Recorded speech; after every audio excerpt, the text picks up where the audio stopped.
Students, आज का हमारा टॉपिक है acceleration of the body on an incline plane. अब ये एक्सेलेरेशन ऑफ द जो बॉडी है हमने वो एज अ रोलिंग बॉडी लिया है। तो स्टूडेंट, जब हमने फ्रिक्शन टॉपिक किया था तो फ्रिक्शन में हम स्लाइडिंग बॉडी लेते थे जो स्लाइड करती थी। अब ये रोल करेगी। अब ऑब्वियसली जो बॉडी रोल करेगी तो जो बॉडी रोल करेगी वो in the form of cylinder होगी या बॉल होगी। ठीक है, तो हमने फ्रिक्शन में क्या पढ़ा था? The body which is sliding and the body which is rolling. तो उनमें से फ्रिक्शन ज्यादा किसकी होती है? The body which is sliding. तो sliding friction is greater than rolling friction. अब हमने बॉडी को रोल करना है, तो ऑब्वियसली जब हम बॉडी को रोल करेंगे उसमें रोटेशनल मोशन का टॉपिक आएगा। तो उसमें हम टॉर्क लेंगे, एंगुलर एक्सेलरेशन लेंगे, मोमेंट ऑफ इनर्शिया लेंगे। ठीक है, तो let the body of radius R is rolling down the incline plane. तो इंक्लाइन प्लेन का एंगल कितना लेंगे? थीटा। तो चलिए स्टार्ट करते हैं।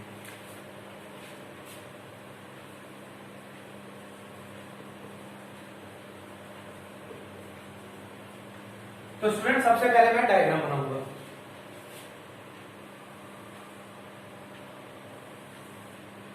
ये मेरे पास एंगल है थीटा।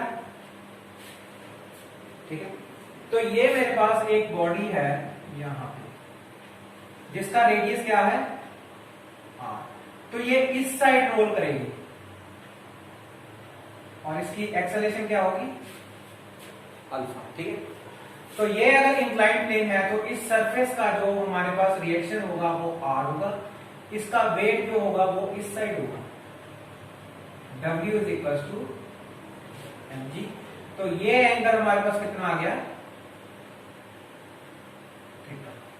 तो ये W is equal to mg, ये हमारे पास आ गया mg cos थीटा, इसके 90 पे mg sin थीटा। ठीक है, अब body is sliding down the incline plane. अगर डाउन जा रही है तो ऑब्वियसली फ्रिक्शन क्या होगी? अपवर्ड्स। ठीक है, तो ये हमारे पास टॉपिक है। यहां पे एंगुलर एक्सेलरेशन है alpha. With angular acceleration alpha the body is sliding down the incline plane. तो सबसे पहले हम स्टार्ट करेंगे द बैलेंसिंग फोर्सेस आर। तो बैलेंसिंग फोर्सेस में स्टूडेंट्स क्या आ रहा है मेरे पास? आर किसको बैलेंस कर रहा है? mg cos theta. ठीक है, दिख रहा है कि r is mg cos theta. अब देखो, बॉडी आ रही है इस साइड, तो acceleration on body is down the incline plane. तो नेट फोर्स कितनी होगी? नेट फोर्स कितना हो गया? mg sin theta is greater than small f। तो यहां पे हम क्या लिखेंगे? Net force F is equal to mg sin theta minus f। ठीक है, ये मेरे पास आ गया इक्वेशन। क्लियर? तो अब स्टूडेंट्स हमने टॉर्क लगाना है। Torque on this body. तो टॉर्क ऑन दिस बॉडी क्या हो गया? Tau is equal to F multiply R। R हमारा रेडियस था। अब हमारे पास टॉर्क का फॉर्मूला बन गया tau is equal to F upon R। ठीक है,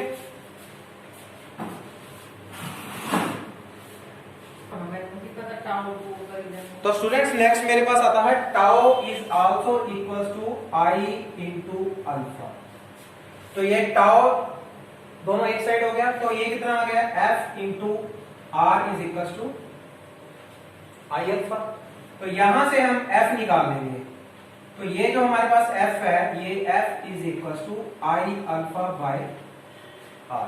अब हमारे पास अल्फा का फॉर्मूला क्या होता था? A is equal to R multiply alpha. तो अल्फा कितना हो गया? A by R। तो ये अल्फा की वैल्यू यहां पे पुट कर देंगे, तो क्या बन गया? I upon R into A by R। तो ये क्या आ गया? I A बाय R का स्क्वायर।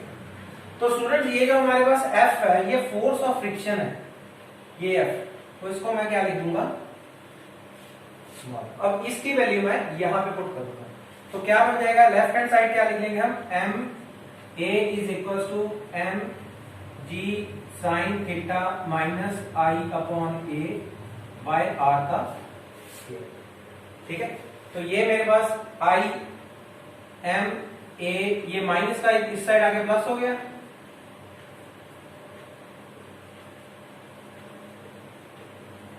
ठीक है। अब यहां से हमने क्या करना है, ए कॉमन निकाल लेना है। तो ए कॉमन निकाल के क्या आ गया, m plus I by R square is equal to M G sine, ठीक है। तो अगर मैं यहां से एम भी कॉमन निकाल लूं तो क्या बनेगा, a into M 1 plus I upon M R square is equal to M G sine theta. M से एम कैंसिल हो गया, तो ये आ गया a is equal to 1 G sine theta by 1 plus I by M R square, equation number 3। तो student ये मेरे पास क्या है, equation number 3, acceleration of the body down the inclined plane. Number 3 के बाद हमने लेना है moment of inertia of cylinder. ये मेरे पास जो आई है यहाँ पे, ये moment of inertia of cylinder है। तो ये आई का फॉर्मूला हमें क्या याद रखना है, हाफ एम आर स्क्वायर। तो ये वाली वैल्यू हमने इक्वेशन 3 में पुट कर दिया। तो इक्वेशन 3 में दोबारा लिख लेता हूं, a is equal to G sine theta by 1 plus I 1 upon 2 M R square by M R square. तो ये कट गया। तो a is equal to G 1 plus 1 upon 2 means 3 upon 2, 3 by 2। तो इसको सही करके लिख लेते हैं 2 अपॉन 3 जी साइन, ये बन गया इक्वेशन नंबर 4, ठीक है। तो अब इक्वेशन नंबर 4 के बाद ये वाली वैल्यू हमने यहां पे पुट करनी है a की, इक्वेशन नंबर 2 में। तो इक्वेशन 2 क्या थी मेरे पास, M A is equal to M G sine theta minus F. तो a की जगह हम ये पुट करेंगे, M G 2 upon 3 M G sine theta is equal to M G sine theta minus F, ठीक है। तो ये हमारे पास एम जी साइन थीटा इस साइड आ जाएगा, 2 upon 3 M G sine theta minus M ji sine theta is equal to minus F. तो ये प्लस बन गया, यहां पे माइनस आ गया, ये क्या बन गया प्लस। तो एम जी साइन थीटा कॉमन,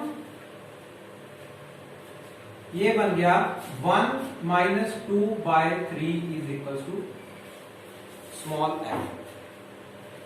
तो यहां पे कितना आ गया, M ji sine theta 3 minus 1 3 minus 2 upon 3 is equal to F. ये कितना आ गया 1 upon 3 M G sine theta,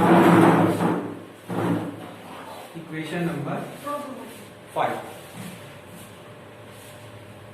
तो ये मेरे पास आ गया F is equal to force of friction is 1 upon 3 sine theta. तो मेरे पास इक्वेशन नंबर 1 क्या है, इक्वेशन 1 में दोबारा लिख देता हूं, R is equal to M g cos theta. तो इनको डिवाइड कर देते हैं, तो डिवाइड करने पे क्या आएगा, F upon R is equal to 1 by 3 M G sine theta into m g cos theta. ये एम जी से एम जी कैंसिल हो गया। F अपॉन R क्या होता है मेरे पास, कोएफिशिएंट ऑफ फ्रिक्शन म्यू। तो ये कितना आ गया 1 अपॉन 3 tan